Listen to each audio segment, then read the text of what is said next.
Hello friends, आज आपण बघणार आहोत चॉकलेट ट्रफल केक रेसिपी। ही रेसिपी मी खूप सोप्या पद्धतीने शेअर केली आहे आणि एकदम परफेक्ट मेजरमेंटसुद्धा सांगितलेलं आहे। एकदा नक्की ट्राय करा। तुम्ही आजपर्यंत कधीही घरामध्ये जर बेकिंग केली नसेल तर एकदा नक्की या पद्धतीने बनवून बघा। तुमचा केक एकदम परफेक्ट बनणार आहे, स्पंजी बनणार आहे आणि मार्केटपेक्षाही चवीला भारी बनणार आहे। तर चला सुरुवात करूया रेसिपीला। अर्धा कप पिठी साखर घेतलेली आहे। साखर मिक्सरला लावून अर्धा कप वाटून घेतलेला आहे। अर्धा कप बटर मिल्क वापरायचा आहे। बटर मिल्क नसेल तर तुम्ही यामध्ये अर्धा कप दहीसुद्धा वापरू शकता। 1 चमचा व्हॅनिला एसेन्स, 1/4 कप तेल ॲड करायचं आहे। तर रेग्युलर जे भाजीमध्ये आपण तेल वापरतो तोच तेल आपल्याला इथे ॲड करायचं आहे। 2 मिनिटापर्यंत फेटून घ्यायचं आहे। शक्यतो तुम्ही इथे वासेचा तेल वापरू नका। वासेच्या तेलामुळे खूप स्ट्रॉंग स्मेल येते आणि केकची टेस्टसुद्धा छान येणार नाही। तर त्यासाठी तुम्ही इथे सोयाबीनचं तेल वगैरे वापर करू शकता। तर 2 मिनिटापर्यंत व्यवस्थित फेटून झालेला आहे। आता यामध्ये आपल्याला पीठ गाळून घ्यायचं आहे। तर एक चाळणी घेतलेली आहे। अशा प्रकारे तुमच्याकडे जी चाळणी अवेलेबल आहे तुम्ही ती चाळणी इथे वापरू शकता। तर माझ्याकडे सध्या तरी हीच चाळणी आहे, तर मी यामध्ये गाळून घेणार आहे। तर 1 कप मैदा घेतलेला आहे। 2 मोठे चमचे भरून कोको पावडर घेतला आहे। तर इथे मी 2 टेबलस्पून कोको पावडर घेतलेला आहे। 1 कप मैदा घेतलेला आहे। 1 टीस्पून बेकिंग पावडर घेतलेला आहे।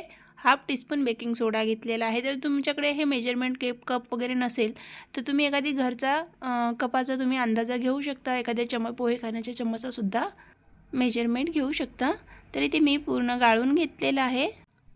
आता आपल्याला केकचा बॅटर तयार करून घ्यायचा आहे। तर बॅटर तयार करताना एक गोष्ट लक्षात ठेवायची, तुम्ही दोन्ही डायरेक्शनमध्ये इथे फिरवू शकत नाही। जर तुम्ही दोन्ही डायरेक्शनमध्ये फिरून घेणार तर याच्यातली पूर्ण एअर निघून जाते। तर तुम्ही याला एकाच डायरेक्शनमध्ये किंवा कट अँड फोल्ड या पद्धतीने सुद्धा याला मिक्स करून घेऊ शकता। असं केल्याने यामध्ये खूप एअर भरते आणि खूप स्पंजी असा केक बनून तयार होतो। तर इथे मी अर्धा कप दूध घेतलेला आहे। थोडं यामध्ये दूध ॲड करून आपल्याला कशी कन्सिस्टन्सी हवी आहे ना बॅटरची ते इथे तयार करून घेणार आहे। तर अर्धा कप दूध घेतलेला आहे, त्याच्यातला अर्धा कप इथे मी ॲड केलेला आहे। आता पुढे आणखी थोडंसं ॲड करणार आहे।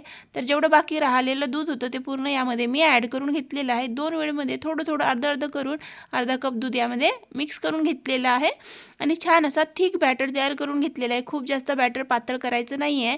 जास्त बॅटर पातळ झाला की आपला केक स्पंजी होत नाही, फुगत नाही, असा चिपचिप असा केक तयार होतो। तर बॅटर तयार झाला आहे, लगेच आपण केक टीन तयार करून घेऊया। तर त्यामध्ये थोडंसं बटर लावायचं आहे। बटर किंवा तेल लावलं तरी चालते। त्यामध्ये आपल्याला बटर पेपर ठेवायचा आहे। बटर पेपर लावल्याने काढताना खूप इझी जातो, त्यासाठी बटर पेपर वापरला आहे। नसेल तर तुम्ही याला थोडंसं डस्टिंगसुद्धा करू शकता। मैदा यावरून थोडंसं तेल लावल्यानंतर मैदा स्प्रिंकल करायचं आणि त्यावरून बॅटर ॲड करायचं। तर मी ते बटर पेपर लावल्यानंतर पूर्ण बॅटर टाकून घेतलेलं आहे केक टीनमध्ये। आता 2-3 वेळेस टॅप करायचं म्हणजे याच्यातले बबल्स निघून जातील। आता याला 2 मिनिटापर्यंत बाजूला ठेवून घेते आणि इथे कढई तयार करून घेणार आहे। तुमच्याकडे कुकर असेल तर कुकरमध्ये करा, नसेल तर तुम्ही कढईतही हा केक शिजवून घेऊ शकता। तर एक कढई घेतलेली आहे, त्यामध्ये मी बुडाला मीठ टाकून घेतलेलं आहे, कढई जळाली नाही पाहिजे म्हणून। तर हा माझ्याकडे बेकिंगचाच मीठ होता जुना, तो वापरलेला आहे। 1 वाटी इतकं मीठ घ्यायचं, खाली स्प्रेड करायचं, त्यावर असा एखादी स्टँड असेल तर ठेवून घ्यायचं। 5 मिनिटासाठी प्रीहीट करून घ्यायचं आहे आणि त्यानंतर त्यामध्ये आपण जो केक टीन घेतलेला आहे तो केक टीन ठेवून घ्यायचा आहे। अर्ध्या तासासाठी शिजवून घ्यायचं आहे आणि अर्ध्या तासानंतर तुम्ही बघू शकता किती छान असा केक शिजून तयार झालेला आहे आणि त्याला स्पंजसुद्धा मी दाखवते तुम्हाला, जसं मार्केटमध्ये नसतो ना त्यापेक्षाही चांगला स्पंज आलेला आहे। तर चेक कसं करायचं, शिजला की नाही, एक टूथपिक घ्यायची, त्याच्यामध्ये टाकून बघायचं, टूथपिक क्लीन निघाली का समजून घ्यायचं की आपला केक परफेक्ट शिजलेला आहे। तर केक तयार आहे। लगेच आपण त्यासाठी गनाश तयार करणार आहोत।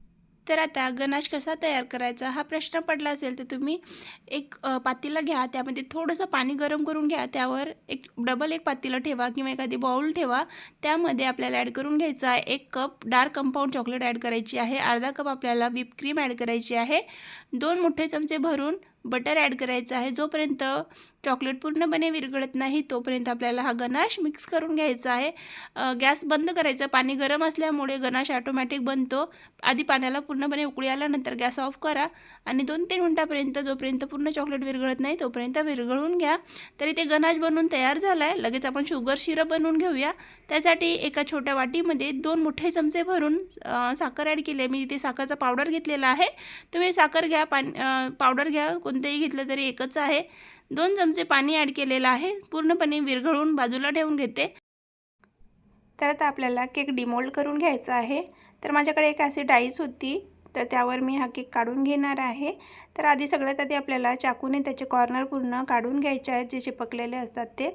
जर आपण डायरेक्ट काढायला जाणार तर तुटू शकतो केक. तसं तर तुटणार नाही, आपण बटर पेपर घातलेला आहे खाली बुडाला, पण तरी एकदा रिस्क घ्यायची नाही. बाजूने आपल्याला काढून घ्यायचं आहे. त्यानंतर पलटी मारून केक आपल्याला काढून घ्यायचा आहे. तर केक काढल्यानंतर सावकाश हाताने, खूप चिपकलेला असतो, सावकाश हाताने बटर पेपर रिमूव्ह करायचा आहे. रिमूव्ह केल्यानंतर त्याला कट करून घ्यायचा आहे. तर तुम्ही इथे थ्रेडचा वापर करू शकता.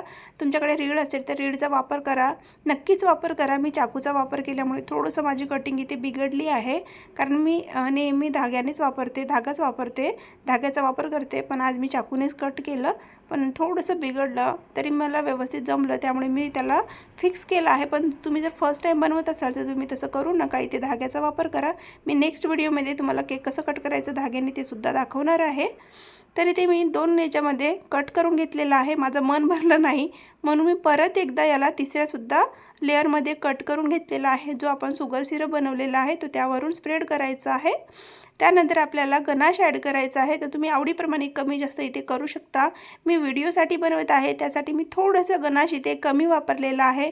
जर तुम्हाला ऑर्डरमध्ये बनवायचं असेल तर तुम्ही थोडंसं जास्त ॲड करू शकता, किंवा तुम्हाला चॉकलेट जास्त आवडत असेल तर तुम्ही थोडंसं सुद्धा यामध्ये क्वांटिटी वाढवू शकता. तर मी ते 2 चमचे भरून शुगर सिरप ॲड केलेलं आहे. ॲड केल्यानंतर स्पॅच्युलाने व्यवस्थित एक लेवलमध्ये स्प्रेड करून घ्यायचं आहे. त्यावरून डार्क कंपाऊंड बारीक चिरून घेतलेला होता तो ॲड करायचा आहे. हा जर असेल तर हा ॲड करा, नसेल तर चोको चिप्स असेल तर ते सुद्धा ॲड करू शकता. ॲड केल्यानंतर दुसरी लेअर ठेवायची, त्यावर सुद्धा तीच प्रोसिजर रिपीट करायची. आपल्याला शुगर सिरप लावायचं आहे. शुगर सिरप लावल्यानंतर त्यावरून आपल्याला गनाश लावायचा आहे भरपूर सारा. आवडीप्रमाणे कमी जास्त करू शकता तुम्ही इथे. शुगर सिरप लावल्यानंतर गनाश लावलेला आहे. गनाश लावल्यानंतर स्प्रेड करायचं आहे. तर इक्वल एक लेवलमध्ये पूर्ण गनाश आपल्याला स्प्रेड करून घ्यायचा आहे, कारण आपण इथे चॉकलेट ट्रफल केक बनवत आहोत. तर तुम्ही थोडंसं क्वांटिटीमध्ये जास्त लावू शकता, पण मी घरी खाण्यासाठी बनवत आहे, व्हिडिओसाठी बनवत आहे, त्यासाठी थोडंसं इथे गनाशचा वापर कमी केला आहे. वरून भरपूर सारी चॉकलेट ॲड केलेली आहे. आणि आपली थर्ड लेअर आहे, त्याला आता काय करायचं, उलट्या बाजूने असं फोल्ड करायचं, पलटवून घ्यायचं. त्याच्यावरून आपल्याला भरपूर सारं शुगर सिरप लावायचं आहे. छान असा भरपूर शुगर सिरप लावलेला आहे. तर आता त्यावर ही सुद्धा लेअर ठेवून घेते. तर इथे मी एक तिन्ही लेअर लावून घेतलेल्या आहे. तर 2 मिनिटासाठी बाजूला ठेवून घेते. एक ग्लास घ्यायचा आहे, त्यामध्ये पायपिंग बॅग ॲड करायची आहे आणि त्यामध्ये जो आपण गनाश बनवून घेतलेला आहे तो पूर्ण गनाश यामध्ये ॲड करून घ्यायचा आहे. तर गनाश ॲड केल्यानंतर तुम्ही असंही करू शकता, पायपिंग बॅगमध्ये ॲड करू. नसेल तर तुमच्याकडे एखादी दुधाची पिशवी असेल तर तुम्ही दुधाच्या पिशवीमध्ये ॲड करा आणि अशा पद्धतीने वरून तुम्ही ॲड करू शकता, किंवा डायरेक्टही यावर ॲड केलं तरीही चालते. तुम्ही स्टार्टिंग असेल तुमची तर काही प्रॉब्लेम नाही आहे. अशा पद्धतीने ॲड करून घ्या पूर्ण आणि स्पॅच्युलाने किंवा एखादी चाकू असेल तुमच्याकडे चाकूने याला स्प्रेड करून घ्या एक लेवलमध्ये. तर बघा मी इथे एकदम सावकाश हाताने एकदम असं वर हात ठेवलेला आहे, हलक्या हाताने याला पसरवून घेत आहे. तर अशाच प्रकारे पूर्ण इथे गनाश मी ॲड करून घेतलेली आहे. आधी मी थोडंसं पायपिंग बॅगने ॲड केलं आहे, पायपिंग बॅगने काही जमत नव्हतं, तर बाकीचं उरलेलं गनाश मी इथे पूर्ण ॲड करून घेतलेलं आहे. आणि आता याला व्यवस्थित एक लेवलमध्ये केकला शेप देणार आहे, म्हणजेच याला पूर्णपणे केकला थोडंसं स्मूथ करून घेणार आहे. तर इथे आपला केक रेडी झालेला आहे. छान असा केकला मी क्लीन करून घेतलेला आहे. परत एकदा टिश्यू पेपर घेते आणि जे बाकीचं राहिलेला आहे तो सुद्धा आपल्याला इथे क्लीन करून घ्यायचा आहे. तुम्ही जर कस्टमरला देत असाल त्यावेळेला तर पूर्ण लक्ष ठेवायचं की आपण जेवढं क्लीन आणि जेवढं सुंदर केक बनवून देतो तेवढेच कस्टमर आपले वाढतात. तर या पद्धतीने इथे मी केक बनवून घेतलेला आहे. तर इथे मी थोडीशी चॉकलेट पायपिंग बॅगमध्ये उरलेली होती, ती मी फ्रीजमध्ये ठेवलेली होती, फ्रीजमध्ये ठेवून घेतली होती 10-15 मिनटं आधी.